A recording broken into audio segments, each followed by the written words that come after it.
यदि तुमने भगवत प्राप्ति नहीं की तो मानव देह में हजारों ऐसे स्थान हैं जहां तुम संकटों में फंस जाओगे। हजारों सैकड़ों स्थान हैं जो तुम्हें शोक मग्न कर देंगे। प्रतिदिन तुमसे ऐसे कर्म बनेंगे जो तुम्हारी दुर्गति करा देंगे। इसलिए भगवत प्रेमी महात्माओं का संग करके इसी जन्म में इस मनुष्य शरीर को प्राप्त करके यदि परब्रह्म परमात्मा भगवत तत्व को जान लिया, पा लिया, तो सब पापों से, सब शोकों से, सब दुखों से मुक्त हो गए और तुम बहुत कुशल और धन्यवाद। और यदि इस शरीर के रहते नाचेदिहा वेदिन महति विनष्टे, इस शरीर के रहते रहते तुमने भगवत प्राप्ति नहीं की, उस ब्रह्म तत्व को नहीं जाना, तो तुमने अपना सर्वस्व विनाश कर लिया। ये वेद कहता है। सोचो, बुद्धिमान पुरुषों, सोचो, तुम्हारे जीवन का लक्ष्य भगवत प्राप्ति है। यदि भगवत प्राप्ति कर ली, ई चेद वेदी दथ सत्यमस्ति, यदि तुमने उस परम सत्य को पा लिया, जान लिया, तो बहुत कुशल हो, धन्यवाद, तुम्हारा परम मंगल हो गया। यदि भगवत प्राप्ति शरीर रहते हुए नहीं की, ना चेदिहा वेदिन महते विनष्टि, बहुत बड़ी हानि हो गई, तुमने अपना सर्वनाश कर लिया, कुछ नहीं तेरे पास है। सोचो, ऐ बुद्धिमान, तुम्हारे को बुद्धि मिली, सोचो, परम पुरुष परमात्मा की प्राप्ति अमृत स्वरूप है, इस जन्म में उसको प्राप्त कर लो। वो परमात्मा कैसा है? वेद कहता है वह परमात्मा एक है, दो नहीं। ये जितना अलग अलग मेड़ बंधी, वो सब मेरे ही प्रभु के नाम है, मेरे ही प्रभु के संप्रदाय है, मेरे ही प्रभु की आराधना, कोई और नहीं। हम किसी और की आराधना नहीं करते, ध्यान रखना। हमें किसी और की कृपा की आकांक्षा नहीं है। यहां जो भी हो रहा है यंत्रवत हो रहा, मेरी स्वामिनी जी करवा रही। और जो नाम रूप लीला धाम प्रभु का एक भी अंग स्वीकार किए है, वो मेरा गुरु है, वो मेरा परम पूज्य है। मैं किसी और का पूजन नहीं करता हूं, मैं अपने गुरु का पूजन करता हूं, मैं अपने इष्ट का पूजन करता हूं। यहां इष्ट श्यामा श्याम और पार्श्व में जितने विराजमान हुए हैं और होंगे और होते रहेंगे, वो सब मेरे गुरु होंगे। अखंड मंडलाकारम व्याप्तमेन चराचरम तत्पदम दर्शितमेन तस्मै श्री गुरुवे नमः। ये वेद कह रहा है, बिल्कुल स्पष्ट, ये दिमाग में बैठा लो। परमात्मा कैसा है? एको देवः, वो एक है। सर्वभूतेषु गूढ़ः, उस समस्त शरीरों में गूढ़ रूप से छुपा हुआ है, वो रहस्य रूप से छुपा छुपी का खेल खेल रहा है। समस्त शरीरों में एक ही परमात्मा है, समस्त उपासनाओं का एक ही परमात्मा इष्ट है। उसे कितने नामों से, अनंत नामों से बोलो, पर वो है एक। वो सर्वव्यापी है, वो इन शरीरों में भी है और वो इन जड़ में भी है, खंबे में भी है, वृक्ष में भी है, पत्थर में भी है, कहीं भी सर्वव्यापी, वो हर जगह है। जैसे यही बात कही प्रहलाद जी ने, तो कहा कहां तेरा हरि है? हिरण्यकश्यप ने तो कहा इस तलवार में, इस खंबे में, हम में, आप में, सब में हरि। खंबे में है तेरा इष्ट हरि। हाँ, एक घूसे का प्रहार किया, दहाड़ मारते हुए भगवान नरसिंह रूप में प्रकट हो गए, खंबे से प्रकट हो गए, जड़ वस्तु से भगवान का अवतार हो गया। वो अंतर्यामी रूप से सर्वभूतों के अंदर विराजमान, सब जगह विराजमान है। वो सबके कर्मों का अधिष्ठाता है, वो देख रहा है तुम क्या कर रहे हो, इसलिए भोगना पड़ेगा। किसी और के देखने की जरूरत नहीं। कर्माध्यक्ष वो परमात्मा, वो देख रहा है तुम्हें। डरो उससे, डरो। पाप कर्म करते समय ध्यान रखो, तुम्हें देख रहा है कोई, वो है परमात्मा, वही कर्माध्यक्ष है, वही न्यायाधीश है, वो स्वयं देख रहा है। किसी की वकालत की जरूरत नहीं, गवाही की जरूरत नहीं, साक्षी की जरूरत नहीं। वो समस्त कर्मों का अध्यक्ष स्वामी तुम्हारे कर्मों को देख रहा है, उसका अवश्य फल तुम्हें देगा। जो इस मनुष्य देह को प्राप्त करके भगवत प्राप्ति नहीं करता है, वो अपना भारी पतन कर रहा है। पर भगवत प्राप्ति कौन कर सकता है? जिसको कोई भी त्रिभुवन का भोग ललचाए ना, भ्रष्ट ना कर पाए। ये तैयारी करनी पड़ेगी ये सत्संग से। और पक्का हमने देखा है, पक्का देखा है और देख रहा हूं, जैसे जैसे सत्संग हो रहा है, जैसे जैसे भजन हो रहा है, जैसे जैसे बात समझ में आ रही, तो सबसे बड़ा तूफान जीवन का होता है नवयौवन अवस्था। बहुत ध्यान से प्रसंग सुनना है। जब तक भोगों की आसक्ति आपके अंदर किसी भी भोग की रहेगी, तब तक आपको भगवत प्राप्ति का उत्साह नहीं होगा। एक बार ये जो प्रसंग चल, एक बार नचिकेता नाम के ब्रह्म ऋषि के पुत्र थे वो, तो उनका जन्मोत्सव मनाया जा रहा था। तो जन्मोत्सव में अब वो ब्रह्म ऋषि थे तो बहुत से ब्रह्म ऋषियों को बुलाया, मंत्रोच्चारण हुए वेदों के, फिर गौएं दान की।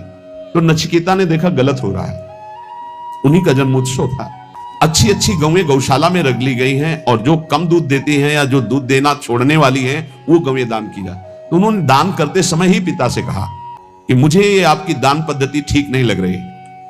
ऋषि पुत्र ऋषि थे तो एक तरह से पिता का अपमान हो रहा है और पिता की निंदा हो रही है। उन्होंने कहा आप ये ऐसी दुबली पतली गौएं दान कर रहे हो, स्वस्थ गौएं, नई ब्याई हुई गौएं आप दान नहीं कर रहे हैं, ये दान पद्धति के विपरीत आप दान क्यों कर रहे हैं? गौएं किसके लिए रखे हैं? मेरे लिए ना, मैं पुत्र हूं ना, तो आप दान मेरे लिए ही तो कर रहे हैं, तो आप ऐसा दान क्यों कर रहे हैं? तो मेरे को किसको देते हैं? मेरे लिए गौएं तो मेरे को किसको देते हैं? तो उनका तुम्हें मृत्यु को देता हूं, जा। बड़े क्रोध में हुए और जा यमपुरी की यात्रा कर। और वो ब्रह्म ऋषि एक एक शब्द सत्य होता है सत्य बोलने वालों का। तत्काल यमपुरी के लिए नचिकेता, अब अपराध था नहीं इसलिए सशरीर यमपुरी गए। अब जो ही यमपुरी में पहुंचे तो जो 12 महाभागवत है उनमें एक धर्मराज जी को भी कहा गया है। पापियों के लिए वो यम भयानक रूप है और धर्मात्माओं के लिए धर्मराज स्वरूप है। वहां वो थे नहीं, वो ब्रह्म सभा में किसी कार्य हेतु गए हुए थे। उनकी पत्नी ने आतिथ्य सत्कार करते हुए नचिकेता को वहां रखा कि जब तक धर्मराज जी नहीं आते हैं तब तक आप विराजमान रहिए।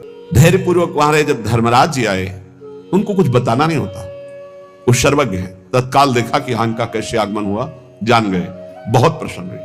हे ऋषि बालक, मैं तुम्हें हृदय से सम्मानित करता हूं, मेरा आतिथ्य स्वीकार करो। अर्घदान किया धर्मराज जी ने और कहा मैं तुम्हारी धर्मनिष्ठा, सत्यनिष्ठा और परम पवित्र दूसरों के प्रति सुख बुद्धि का नमस्कार पूर्वक प्रशंसा करता हूं। मैं बहुत प्रसन्न हूं, बोलो तुम क्या चाहते हो? उन्होंने कहा मैंने सुना है कि आपको ब्रह्म बोध है, अध्यात्म विद्या के आप परम ज्ञाता हैं, मैं आपसे आत्मज्ञान चाहता हूं। उनका नहीं, तुम पृथ्वी का सम्राट पद स्वीकार करो, सुंदर सुंदर नव युवतियां रानियों के रूप में तुम्हें मिलेंगी, मैं तुम्हें सम्राट पद में अभिषिक्त करूंगा। मृत्युलोक का सबसे बड़ा बलशाली, स्वस्थ रहकर हजारों वर्ष तक भोगों को भोगने वाला, चिंतित पदार्थ तत्काल उपस्थित हो जाएंगे, जो सोचोगे वही हो जाएगा, ऐसा तुम्हें आशीर्वाद देता हूं। बोले नहीं चाहिए, मुझे आत्मज्ञान चाहिए, छोड़ो।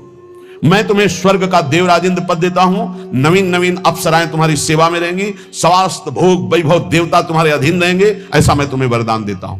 बोले नहीं चाहिए, मुझे सिर्फ आत्मबोध चाहिए, आत्मज्ञान चाहिए।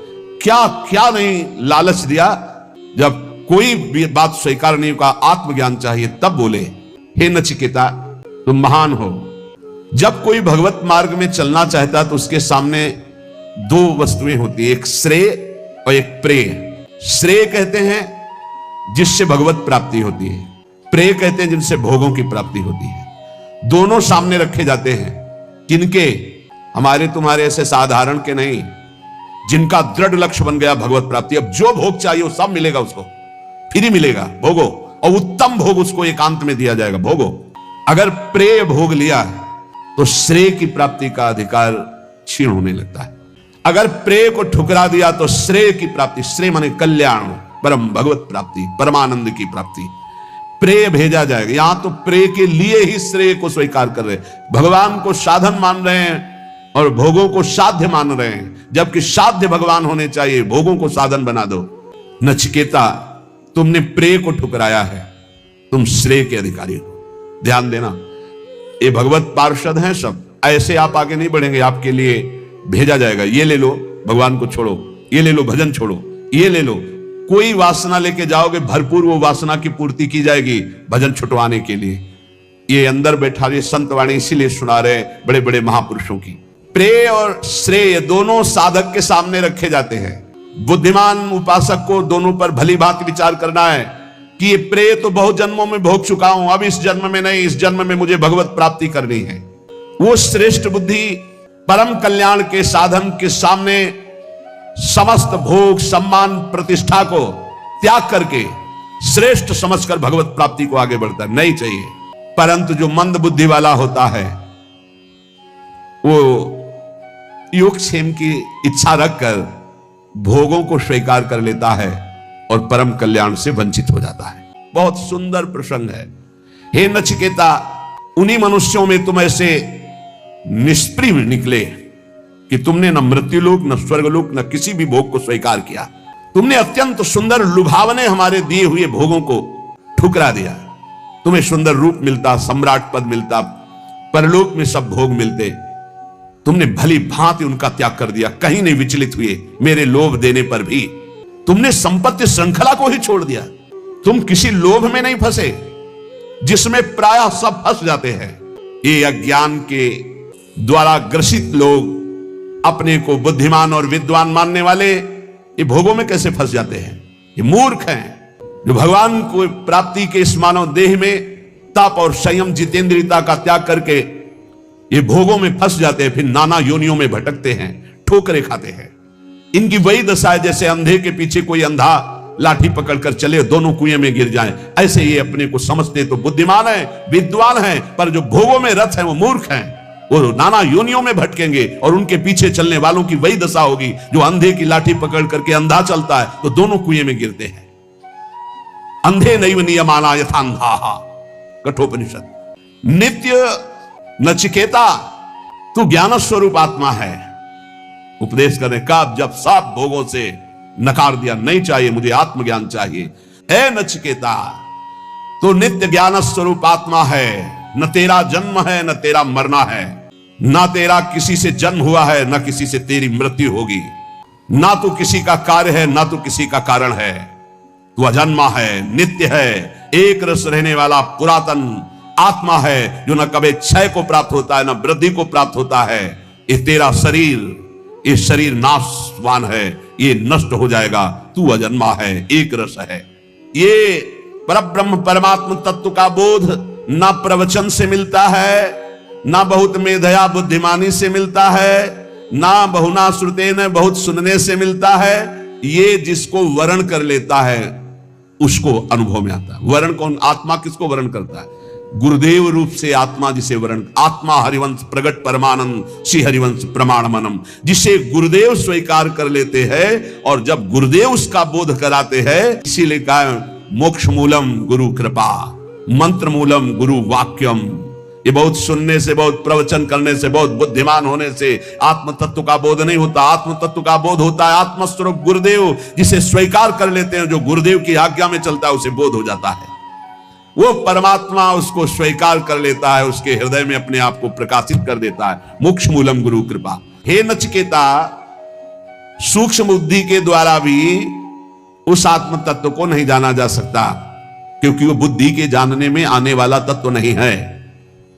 गोस्वामी तुलसीदास जी, बुद्धि मन वाणी इनकी तर्कना राम जी तक नहीं पहुंच सकती। राम जी आके इसमें विराजमान हो जाते हैं। बिल्कुल वही बात, न प्रवचन सुनने से, न प्रवचन करने से, न बहुत बुद्धिमान होने से परमात्मा की प्राप्ति कर ले, ऐसी बात नहीं है। परमात्मा जिसे स्वयं गुरु रूप से वर्ण करके कृपा करता है, उसके हृदय में वो बोध रूप से प्रकाशित हो जाता है।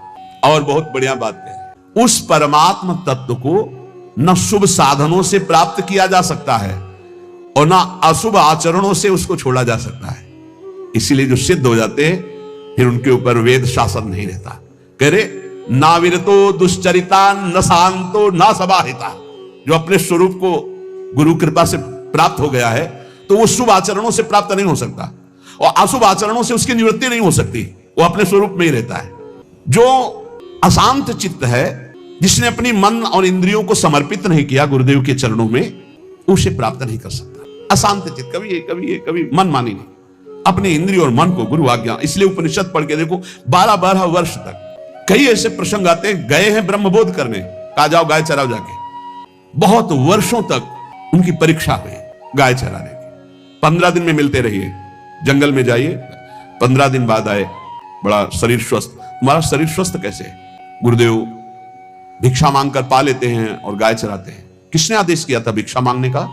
हमने तो सिर्फ गाय चराने का आदेश किया था। शब्दों पर गलती हुई। गुरुदेव भिक्षा मांगकर गुरुदेव को अर्पित करके उनके आदेशानुसार पाया जाता है। आपने तो बड़ा अपराध कर दिया, आगे से गुरुदेव भिक्षा नहीं मांगेंगे, आ जाओ गाय चराओ। फिर कुछ दिनों बाद आए, फिर स्वस्थ। कैसे स्वस्थ कैसे हो? तुम्हारी हड्डी हड्डी सूखी क्यों नहीं? गुरुदेव गाय का दूध ले लेता हूं, बहुत हजारों गाय है, गाय तो मेरी है, तुम्हारा अधिकार दूध पीने का कैसे? मैंने आदेश किया? नहीं गुरुदेव, बिना आदेश के हमारी गायों का दूध लेना मतलब चोरी करना, ये अपराध है। जी जाओ गाय चराओ। फिर काफी दिनों बाद आए तो फिर स्वस्थ। स्वस्थ कैसे हो? गुरुदेव बछड़ों से जो फेन गिरता है तो हजारों गाय मैं फेन चाट लेता हूं, इसलिए प्राण पोषण होता है। हमारे बछड़े बड़े दयालु हैं, तुम्हें